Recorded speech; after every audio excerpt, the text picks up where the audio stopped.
သားတစ်ယောက်ကကိုယ်နိုင်ငံနဲ့ကျောင်းသားတစ်ယောက်ကကျောင်းသားတစ်ယောက်ကကိုယ့်ရဲ့ဒီ future အနေနဲ့မျိုးတစ်ခုရွေးရင်အဲ့ကျောင်းသားအတွက်အရေးကြီးဆုံးအချက်လက်တွေကဘာတွေလဲအရင်ဆုံးတော့ education quality ကနောက်တစ်ခုကတော့ visa ရအောင်တတိယကတော့ကိုကိုသွားမယ့်နိုင်ငံကျွန်တော်ဘယ်လောက်ကိုတက်နိုင်တယ်လဲပတ်စံအနေနဲ့ဆိုရင်ကျောင်းပြီးရင်အလုပ်ရမယ့်အခွင့်အလမ်းပြီးတော့နောက်ရေရှည် PR opportunity တွေကဘယ်လိုရှိမှာလဲအဲ့ဒါလေးတွေကိုကျွန်တော်တစ်ခုချင်းစီအသေးစိတ်ပြောပြသွားပါမယ်ပထမအနေနဲ့ကျွန်တော်တို့ပြော education quality မှာ education quality က Germany မှာဘယ်လိုရှိလဲဆိုတော့ Germany က worldwide သူတို့ကတော်တော်လေး famous ဖြစ်တာကျတော့သူတို့ theoretical ဘိုင်းသင်ခန်းစာအတိုင်းအမှာသင်တဲ့ဘိုင်းပြီးတော့သူတို့ရဲ့ strong practical ဘိုင်း Germany ရဲ့ applied sciences university တွေဆိုရင်စာမေးပွဲတွေအများဖြစ် presentation နဲ့ practical work ပဲဖြစ်ကြတာပြီးတော့နောက် Germany ရဲ့ research ဘိုင်းကလည်းတော်တော်လေးကို strong ဖြစ်ပါတယ်ဘာဖြစ်လို့ဆိုတော့ Germany ကကိုယ့်ရဲ့ education system မှာကမ္ဘာလုံးမှာရှိသမျှနိုင်ငံတွေ invest လုပ်တာထက် above average လောက် invest လုပ်ကြပါတယ်အဲဒါကြောင့်မို့သူတို့ education quality ကအလောက်ကောင်းတာပါပြီးတော့နောက် Germany မှာ university တခုလူတစ်ယောက်ကဖွင့်ချင်တယ် public university ဖြစ်ဖြစ် private university ဖြစ်ဖြစ်အဲ့ဒါကိုဖွင့်ဖို့သူတို့က Germany ရဲ့ strict rule regulation တွေကိုဖျက်ချော်ပြီးမှဖွင့်လို့ရတာပါအဲ့ဒါကြောင့်မလို့ Germany မှာရှိသမျှ university တွေအကုန်လုံးရဲ့ education quality ကတော်တော်လေးမြင့်ပြီးတော့ university ranking တွေကလည်းအများအပြားတော်တော်ကောင်းကြပါတယ်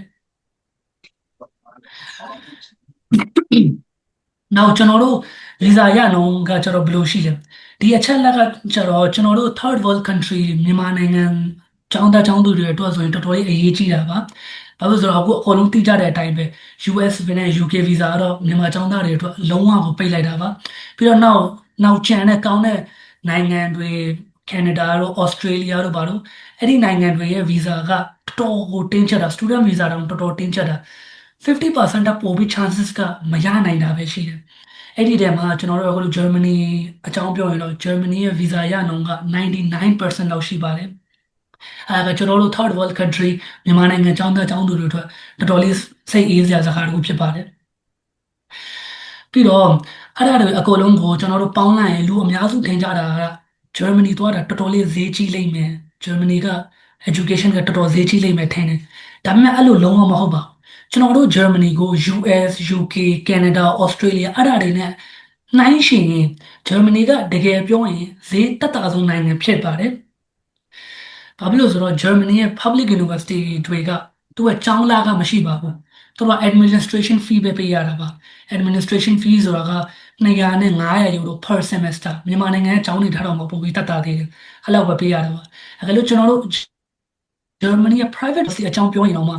တစ်နှစ်ကိုသူတို့က tuition fee 1000 euro လောက်ရှိနိုင်တယ်အဲ့ဒါတော့မှ scholarship ရရင်ပိုနေသွားနိုင်တယ် Germany private university တော့မှ UK တို့ US တို့ university တွေထက်ပိုပြီးတက်တာတယ်အခု Germany မှာ private နဲ့ public university တွေကဘယ်လိုကွာခြားချက်ရှိလဲအဲ့ဒါကကျွန်တော်ပြီးတော့မှတည်တည်ချာချာရှင်းပြပေးသွားမှာပါပြီးတော့နောက်တစ်ချက်ဘာဖြစ်လို့ဆိုတော့ပြီးတော့ Germany ကဘာလို့တော်တော်လေးဈေးသက်သာတဲ့နိုင်ငံဖြစ်တဲ့နောက်တစ်ချက်ကတော့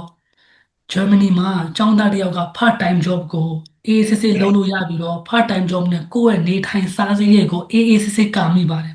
ကျောင်းသားတစ်ယောက်က part time job လုပ်ရင်တစ်လကို1100 ယူရိုလောက်ရပြီးတော့ကျွန်တော်တို့ကျောင်းသားကတစ်လကို800 900 ယူရိုလောက်ပဲအကုန်နေထိုင်စရိတ်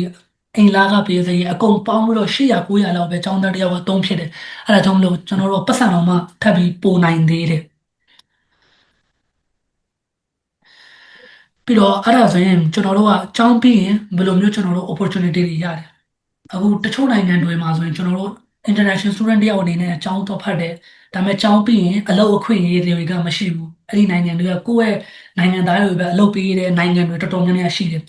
အခု Germany မှာဆိုရင်အဲ့လိုမဟုတ်ဘူးကိုက Germany မှာ public university ဖြစ်ဖြစ် private university ဖြစ်ဖြစ်အမှ degree ကို complete လုပ်တိုင်းကိုကအလုပ်ရတဲ့အခွင့်အရေးကဒီ European citizen တယောက်နဲ့အတူတူလောက်ပါပဲအဲ့ဒါကလွဲပြီးတော့ကျွန်တော်တို့ကရေရှည် career မှာ ရေရှည် career အတွက်လည်းဂျာမနီကဘာလို့ကောင်းလဲဆိုတော့ကျွန်တော်တို့ကကျောင်းဖတ်ပြီးသွားရင် 18 months 18လလောက်အလောက်ရှာတဲ့ visa သူတို့ထပ်ပေးပါတယ်18လလောက်အလောက်ရှာတဲ့ visa ပေးတယ်အဲ့ဒီ18လအတွင်းမှာကိုကအလောက်ရှာမယ်အလောက်ရပြီးသွားရင်ကျွန်တော်တို့က European Blue Card ရတယ် work permit လိုမျိုးပေါ့အဲ့ဒီ Blue Card နဲ့ကျွန်တော်တို့ကဂျာမနီမှာ2 နှစ်နေပြီးသွားရင်ကျွန်တော်တို့က European Permanent Resident တော့မှဖြစ်လို့ရတယ် European PR ကိုကျွန်တော်တို့ apply လုပ်ပြီးရရှိနိုင်တယ်ပြီးတော့မှကျွန်တော်တို့ကကိုယ့်မိသားစုကိုခေါ်ခြင်းလဲထပ်ပြီးတော့အမှမှာခေါ်လို့တော့မှရတယ်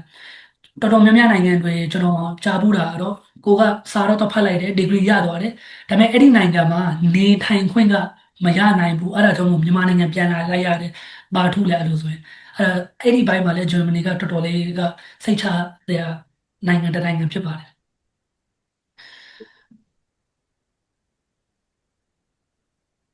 အဲ့ဒါဆိုကျွန်တော်တို့ကဂျာမနီကိုရောက်မှုဘယ်လိုရောက်လို့ရလဲဘယ်လိုဂျာမနီကိုသွားလို့ရလဲအခုအဓိကကျောင်းသားအခုအဓိကလူတွေဂျာမနီသွားတဲ့နီလန်ကတော့ကျောင်းသားအနေနဲ့သွားတာကျောင်းသားကျောင်းသူအနေနဲ့သွားတာ Bachelor's Degree Program သို့မဟုတ် Master's Degree Program ပြီးတော့အဲလိုကျွန်တော်တို့က requirement တွေပြောမယ်ဘာတွေလိုလဲ Germany University တခုမှ admission ရဖို့အဲ့ဒီအကြောင်းကျွန်တော်တို့ပြောရင်တော့ public university နဲ့ private university ကသူတို့လိုတာကနည်းနည်းကွာတယ်အရင်တော့ public university အကြောင်းပြောလိုက်မယ် public university ကကျောင်းသားက free ဖြစ်ပေမဲ့ဝင်ခွင့်ကအရန်တင်းကျပ်ပါတယ်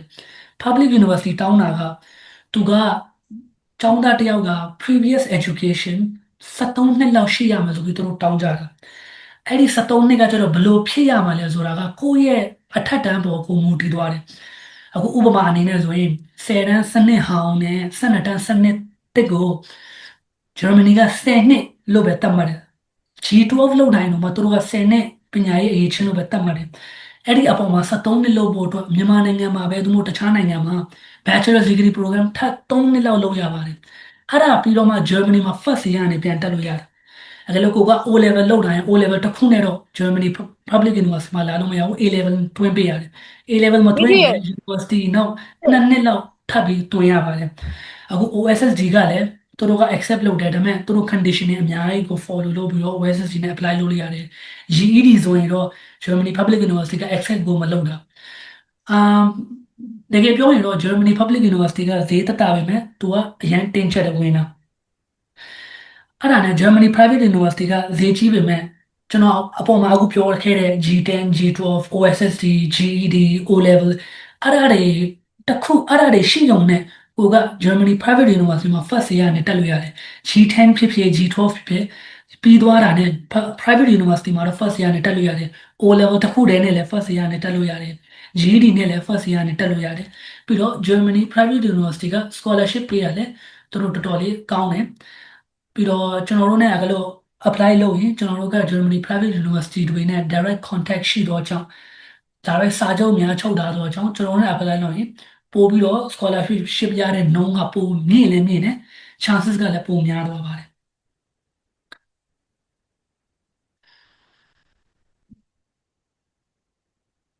အဲ့ဒါဆိုရင်ဂျာမနီမှာចောင်းသားဘဝကဘယ်လိုရှိလဲအဲ့လိုကျွန်တော်ပြောရင်တော့ကျွန်တော်အမြင်မှာဂျာမနီကចောင်းသားဘဝကတခြားနိုင်ငံတွေရဲ့ចောင်းသားဘဝထက်တော်တော်လေးပိုကောင်းတယ်လို့ထင်တယ်။ဘာဖြစ်လို့လဲဆိုတော့ first of all ကျွန်တော်တို့ကចောင်းပိတ်ရင်ဂျာမနီအခုចောင်းသားဆိုတာကចောင်းပိတ်လဲတာတို့ဘာလို့လှုပ်ချင်တာပေါ့ကိုကနိုင်ငံခြားလေးရောက်နေတယ်စာဖတ်လို့ရောက်နေတယ်ចောင်းထဲမှာပိတ်တငယ်ချင်းနံပါတ်နဲ့တော့လဲမှာတို့ဘာလို့ရှိတယ်အဲ့လိုမျိုးလဲခြင်းရင်တော့မှကျွန်တော်တို့ကဒီ student visa တခုနဲ့ယူရိုတစ်ခုလုံးမှလဲလို့ရတယ်အခုကျွန်တော်ဆို2 လ 3 လအရင်တော့ကျွန်တော်တကယ်ချင်းနဲ့ကျွန်တော် Paris သွားလာတယ်ပြီးတော့သွားတာကလည်းဘာမှဈေးကြီးတာမဟုတ်40ယူရိုလောက်40ယူရိုဆိုတာကမြန်မာနိုင်ငံကနေဘန်ကောက်သွားတဲ့နှုန်းထားတော့မပိုနေတယ်အဲ့ဒါနဲ့ bus နဲ့ Europe ကိုEurope continent တစ်ခုလုံးလဲလို့ရတယ်ပြီးတော့ကျောင်းသားဘဝမှာ Germany University ကသူတို့ကကျွန်တော်တို့ကို practical work ပဲဖြစ်ဖြစ် theoretical work ပဲဖြစ်ဖြစ်သူတို့အရင် team work ကိုအရင်သူတို့appreciate လုပ်တယ်အဲ့ဒါကြောင့်မလို့ကျွန်တော်တို့က assignment ဖြစ်ဖြစ်စာမှုပဲဖြစ်ဖြစ်အဲ့ဒါတွေကိုကျွန်တော်တို့ကကိုယ့်ရဲ့classmate ဆိုနေအတူတူလုံးဝပို့ပြီးအဆင်ပြေတာအဲ့ဒါကြောင့်မလို့ကျွန်တော်တို့ဖြစ်တဲ့တငယ်ချင်းတွေကလည်းဒီလဲမို့ပတ်မို့ပဲမဟုတ်ဘူးဒါပေမဲ့ဒီအခန်းထဲမှာလည်းကိုပညာရေးမှာလည်းတော်တော်လေးအသုံးဝင်ကြပါတယ်အဲ့ဒါနဲ့ဒါကတော့အခုကျွန်တော်ဂျာမနီအကြောင်းကိုအသေးစိတ်ပြောပြပြပါပဲပြီပြီးတော့ကိုယ့်ရဲ့ အဲ့လိုကျွန်တော်လိုမျိုးပဲဒီចောင်းသားចောင်းသူများဒီ meeting မှာရှိသမျှចောင်းသားចောင်းသူများက Germany ကိုလာခြင်းရင်ကျွန်တော်တို့ Gardenia မြန်မာကိုအခုချက်ချင်းဆက်သွယ်လို့ရပါတယ်ပြီးတော့အခုအများဆုံးဆက်သွယ်ရင်ပိုကောင်းပါတယ်ဘာလို့ဆိုတော့အခုသူတို့က winter intake October 2016 intake ကစတော့ပါမယ်အခု2လ3လပြီးစမယ်ပြီးတော့ application တွေက now public university application တွေကတော့ပိတ်သွားပါပြီဒါပေမဲ့ private university application တွေကတော့နောက်1လအထိဖွင့်သေးပါတယ်အများဆုံး apply လုပ်တာပိုကောင်းပါတယ်ပြီးတော့ကျွန်တော်တို့ Gardenia မြန်မာနဲ့အလုပ်လာလုပ်တော့အခါကျွန်တော်ကိုယ်တိုင်ကျွန်တော်ရဲ့အတွေ့အကြုံကိုအသုံးပြုပြီးတင်ကကြတော့ Germany ကိုဘလို့အကောင်းဆုံးနဲ့အမြင့်ဆုံးသွားလို့ရတာကိုအစနဲ့အဆုံးထိတေချာ guide ပေးသွားမှာပါတခြား agency တွေနဲ့မတူတာကတော့ကျွန်တော်တို့ကရန်ကုန်မှာရုံးရှိပြီးတော့ရန်ကုန်မှာပဲကျွန်တော်တို့က assistance provide မလုပ်ပဲ Germany ရောက်ရင်ပါကျွန်တော်ကိုယ်တိုင် Germany မှာနေထိုင်နေတော့ကြောင်းကိုကကျွန်တော်နဲ့လာရင် Germany ရောက်ရင်ပါစိတ်ချလို့ရပါတယ်ဂျာမနီမှာကိုယ့်ဘဝကိုဘယ်လိုစရမလဲအဲ့ဒါတွေကိုအစအနည်းဆုံးသိကျွန်တော်ကိုယ်တိုင်လည်း guide ပေးသွားလို့ရပါတယ်ဆိုအဲ့ဒါကတော့ကျွန်တော်ဂျာမနီကိုဘာလို့ရွေးတင်လဲဆိုတာကိုအစအနည်းအဆုံးထိပြောပြပေးသွားပါပြီနောက်ဒီမှာ meeting မှာရှိသမျှသူတွေကနောက်မေးခွန်းမေးစရာလေးတွေရှိရင်မေးလို့ရပါတယ်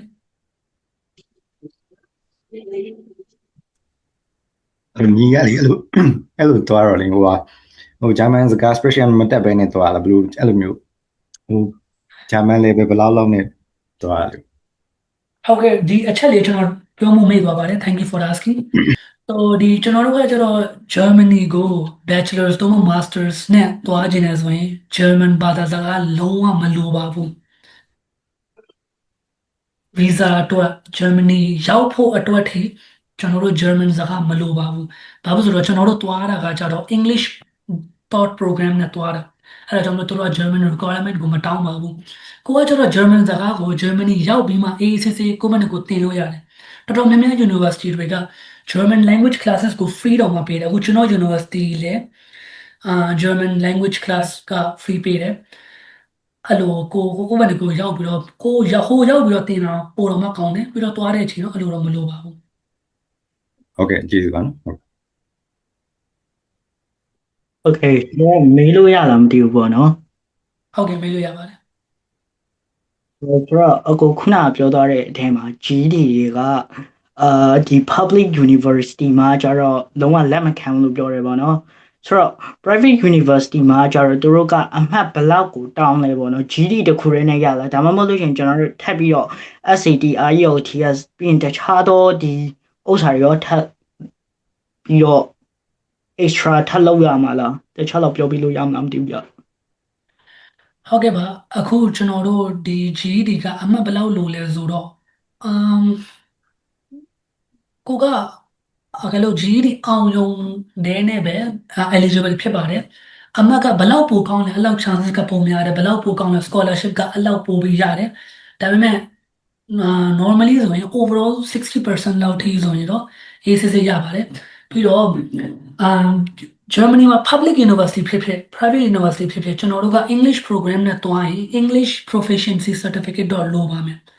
IELTS ပဲဖြစ်ဖြစ်သို့မဟုတ်ကိုကအဲ့လိုအရင်တက်ခဲ့တဲ့အကြောင်းမှာအင်္ဂလိပ်လိုတက်ခဲ့တယ်ဆိုရင် M1 certificate ဆိုတာကတခုရှိတယ်အဲ့ဒါပြပြီးတော့လည်းရတယ် M1 certificate ဆိုတာကကျွန်တော်တို့ကအဲ့လို certificate တခုပေါ်ဖော်ပြတာကျွန်တော်အရင်တက်ခဲ့တဲ့အကြောင်းမှာအင်္ဂလိပ်ဘာသာနဲ့တက်ခဲ့ပါတယ်အဲ့လို certificate တော့မဟုတ် IELTS test ကတော့လိုပါတယ် public ဖြစ်ဖြစ် private ဖြစ်ဖြစ်အဲ့ဒါလိုပြီးထပ်ပြီးတော့ဘာတွေလိုလဲဆိုတာက university ပေါ်မူတည်သွားတယ်ပြီးတော့အဲ့ဒီထပ်လိုတာကအဲ့လောက်ပြဿနာမရှိပါဘူးကျောင်းသားအတိုင်းက provide လုပ်နိုင်ပါတယ်အဓိကလိုအပ်ချက်ကတော့ကိုကဒီအထက်တန်းအောင်လားပြီးတော့ဒီ IELTS English certificate အဲ့နှစ်ခုကအဓိကထပ်လိုတာကကျတော့ university ပေါ်မူတည်ပြီးကျွန်တော်တို့ပြောပြပေးသွားလို့ရတယ်ဆိုတော့အခုနောက်တစ်ခုထပ်မေးချင်တယ်ပေါ့နော်အဲ့ဒါရမလားမသိဘူးအခုခုနပြောသွားတဲ့အထဲမှာ73နှစ်ကြာဥစ္စာ G12 ပဲဖြစ်ဖြစ်ဘယ်လိုပြောရလဲ G10 ပဲဖြစ်ဖြစ်ပေါ့နော်စနစ်ဟောင်း G10 ပဲဖြစ်ဖြစ်သူတို့ယူတာဒီ10နှစ်ဆိုတော့သူတို့ယူရတယ်ပေါ့နော်ဆိုတော့ GED ဆိုတော့သူတို့ဘယ်လိုယူလဲမသိဘူးအဲ့73နှစ်ဆိုပြီးတော့ပဲယူတာလားဒါမှမဟုတ်လို့ရှင်ကျွန်တော်တို့တခြားနိုင်ငံမှာတွားပြီးတော့3နှစ်ထပ်တက်ကမှာလားအဲ့ဒါလေးတခြားနားမလဲလို့ပေါ့နော်ရှင်းပြပေးလို့ရမှာမသိဘူးဟုတ်ကဲ့ သူတို့ကကြတော့ GED ကသူတို့နည်းနည်းလေးသူတို့က GED အကြောင်းမေးရင် GED ကိုအမေရိကအနေနဲ့ဆိုရင် credit က20 credit ဘယ်လောက်လဲမသိဘူးကျွန်တော်မေ့နေတယ်အဲ့ဒါကျွန်တော်ပြီးရင်ကြည့်ရင်ပြောလို့ရမယ်ဒါပေမဲ့ credit ကတော်တော်အများကြီးသူတို့လိုတယ် GED အဲ့လို accept လုပ်ရတဲ့ requirement ကသူတို့ကအရှိရှိတယ် GED မှာလိုရှိမယ်ဒါပေမဲ့မြန်မာနိုင်ငံမှာ GED လောက်တဲ့သူများတာက၄ဘာသာပဲလောက်ကြတယ်အကုန်လုံးသိတဲ့အတိုင်းပဲအဲ့ဒီ၄ဘာသာနဲ့သူတို့ကအဲ့တော့ requirement fulfill မဖြစ်ကြဘူးလို့ပြောတယ်ပြီးတော့ကျွန်တော်တို့က GED ကို university 3နှစ်နဲ့တွဲလိုက်ရင်လည်း admission ရဖို့ခက်ခဲတယ်။ဘာဖြစ်လို့လဲဆိုတော့သူတို့က GED ကကျတော့ missing ဖြစ်နေဆိုပြီးတော့အထက်တန်း missing ဖြစ်နေဆိုပြီးသူတို့ကြည့်တာပေါ့။သူတို့ okay higher education ကတော့3နှစ်ထပ်ပြီးရှိတယ်။ဒါပေမဲ့ဒီအထက်တန်းကကျတော့ငါတို့ recognize မလုပ်ဘူးဒီဟာလေးတစ်ခုလိုနေပါတယ်ဆိုပြီးသူတို့ပြဿနာရှာနိုင်ပါတယ်။အဲ့ဒါကကျွန်တော်ပြောသလိုမျိုး private university ကတော့မလုပ်ပါဘူး။ public university မှာတော့အဲ့လိုမျိုးရှိတယ်။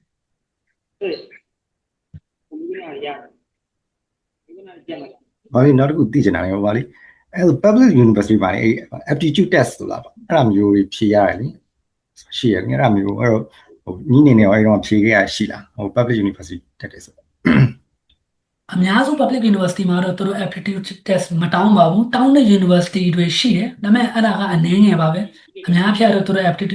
aptitude test မှာမတောင်းဘူးသူတို့ requirement ကို fulfill လုပ်ရင်သူတို့က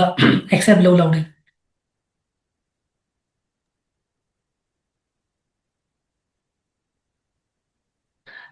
တခုတော့လိုတာတော့ motivation letter ရေးရတာ motivation letter ကဘယ်လောက် effect ဖြစ်လဲ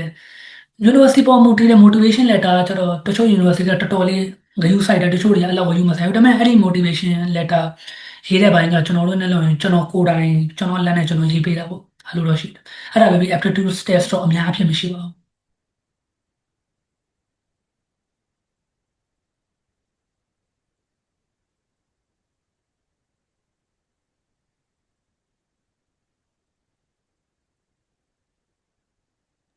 ဟိုပါလေတစ်ခုလောက်သိချင်တော့ဟိုပါအခုခဏ intake အကြောင်းပြောရပါတော့ဆိုတော့အဲ့ဒီ summer intake ကကြတော့ဘယ်တော့လောက်ပါဖြစ် grade ဖွင့်နေဆိုလို့ရှိရင်အဲ့ public university ရော summer intake ရှိလား winter ပဲရှိရတာပေါ့နော်အဲ့ဒီဆိုတော့ summer intake ပါရှိပါတယ် public နဲ့ private ကနှစ်ခုလုံးက summer နဲ့ winter intake ရှိတယ်winter intake ကတော့ပို့ပြီးတော့ကြီးတဲ့ intake ပေါ့ option ကပိုများတယ် summer intake မှာကျတော့ option လုံးဝမရှိတာလည်းမဟုတ်ဘူးရှိတယ်ဒါပေမဲ့ winter intake နဲ့ compare လုပ်ရနေတယ်ဒါပေမဲ့ enough တော့ရှိတယ်ကိုက winter ဖြစ်ဖြစ် summer ဖြစ်ဖြစ်ကိုလိုချင်တဲ့ major မှာတော့ရသွားပါတယ်summer intake ကကျတော့သူတို့စတာက March လလောက်စတာ application ဖွင့်တာတော့ November December လောက်ဖွင့်တာ winter intake ကစတာကကျတော့ October လောက်စတာ application သူတို့ဖွင့်တာကကျတော့ May June July လောက် May လောက်ဖွင့်တာပေါ့ June လအစလောက်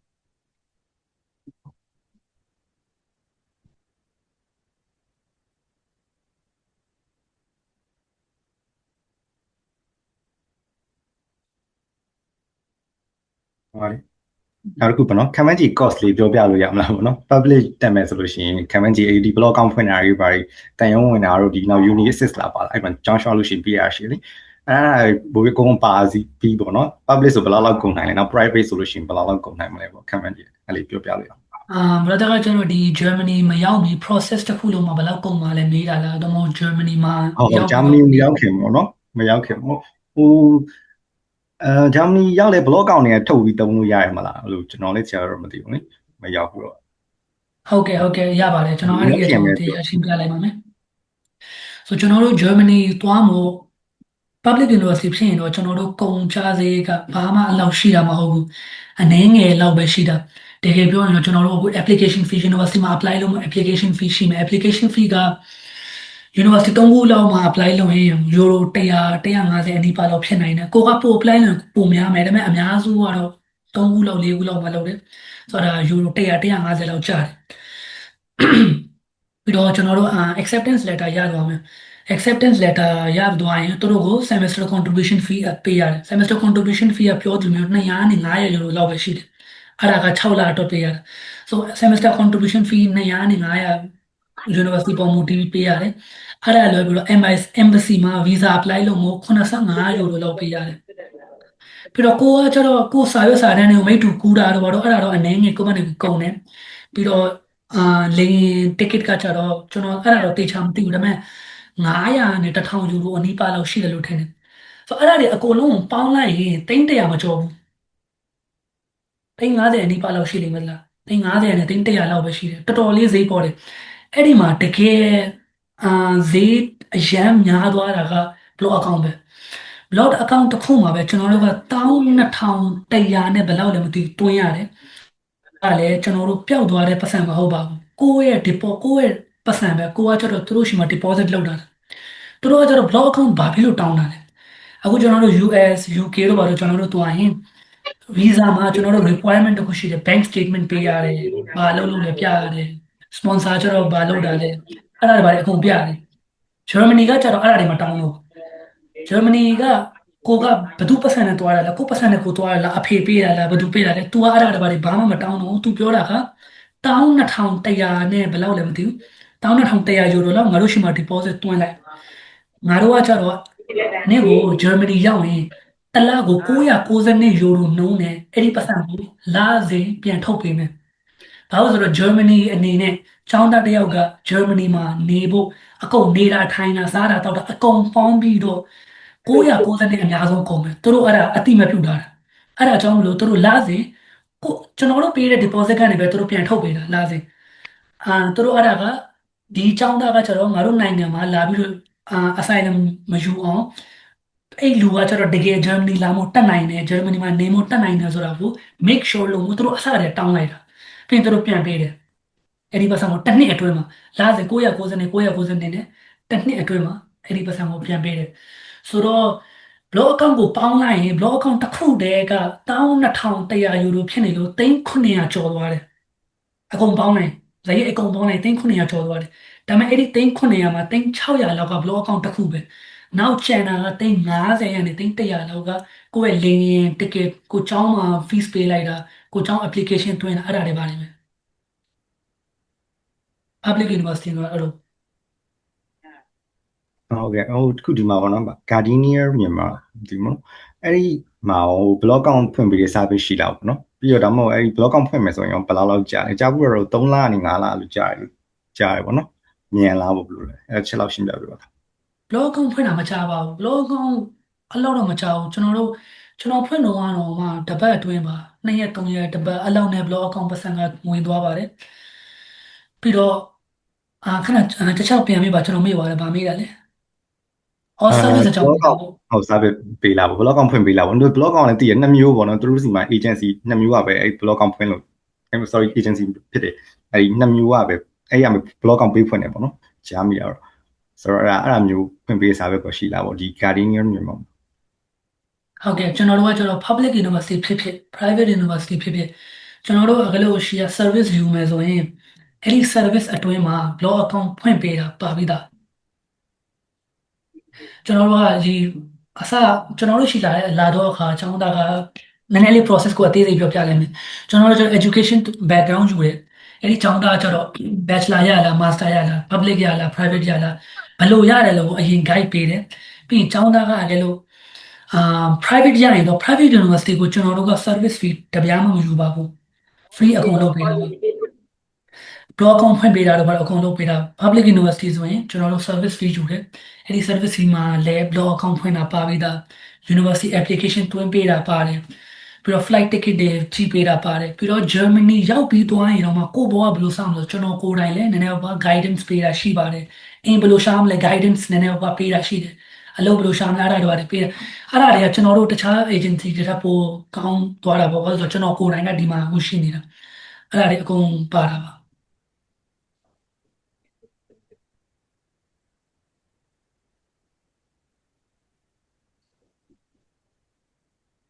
ဆိုကျွန်တော်နည်းနည်းထပ်မေးချင်တယ်ပေါ့နော် scholarship ပိုင်းဆိုင်ရာနဲ့နည်းနည်းလေးဖြေပေးလို့ရလားမသိဘူးဗျဟုတ်ကဲ့ scholarship ကကျတော့အခုလောလောဆယ်ကျောင်းသားအများစုကအနည်းဆုံး20-25% ကနေအများဆုံးကတော့100%ထိရတယ်ဒါပေမဲ့အများအဖြစ်နေတာကတော့ကျောင်းသားတွေက25 20 to 50% လောက်တော့ရပါတယ် Germany private university တွေက scholarship ပေးတာကိုအရင် generous ဖြစ်တယ်သူတို့ scholarship ပေးတာတော်တော်လေးကောင်းတယ်အဲ့ဒါကလွဲပြီးတော့ကျွန်တော်တို့ကဒီမြန်မာနဲ့ apply လုပ်တော့အခါကျွန်တော်တို့ကဒီ private university တွေနဲ့ direct contract လုပ်ပြီးကျွန်တော်တို့ရဲ့ partner ဖြစ်တော့အကြောင်းကျွန်တော်တို့ဘက်က apply လုပ်ရင်ဒီscholarship ရခိုင်တော့ပို့လဲတက်နိုင်ပါတယ်ဆိုတော့ bachelor program အတွက်ဆိုရင် university fee က1000လောက်ရှိတယ် normally တချို့ university တွေ12000တချို့9000ရှိတယ်ကျွန်တော်တို့1000လို့ပဲအဲ့လိုယူဆမယ်ဆိုရင် after scholarship 8000ကနေ9000လောက်ထိ per year ပါနော် per year လောက်ထိဖြစ်နိုင်ပါတယ် ဟုတ်အခုလေအဲ့ဒီလို GD နဲ့အဲ့ဒီလို IGCSE နဲ့ကွာသေးတာသူတို့ scholarship ပေးပုံနဲ့မကွာဘူးမလားအဲ့ဒါလေးတစ်ချက်လောက်ရှင်းပြပေးလို့ရမှာမသိဘူး မကွာပါဘူးသူတို့ကအမှတ်ကိုကြည့်တာပါကိုကအမှတ်ကောင်းတယ်လို့သူတို့ပေးတယ်ဘယ်ရပဲလို့ IGCSE ပဲလို့ GD ပဲလို့အမှတ်ကောင်းရင်ကောင်းတယ်လို့ပေးတယ် ဟုတ်ကဲ့ကျေးဇူးပါ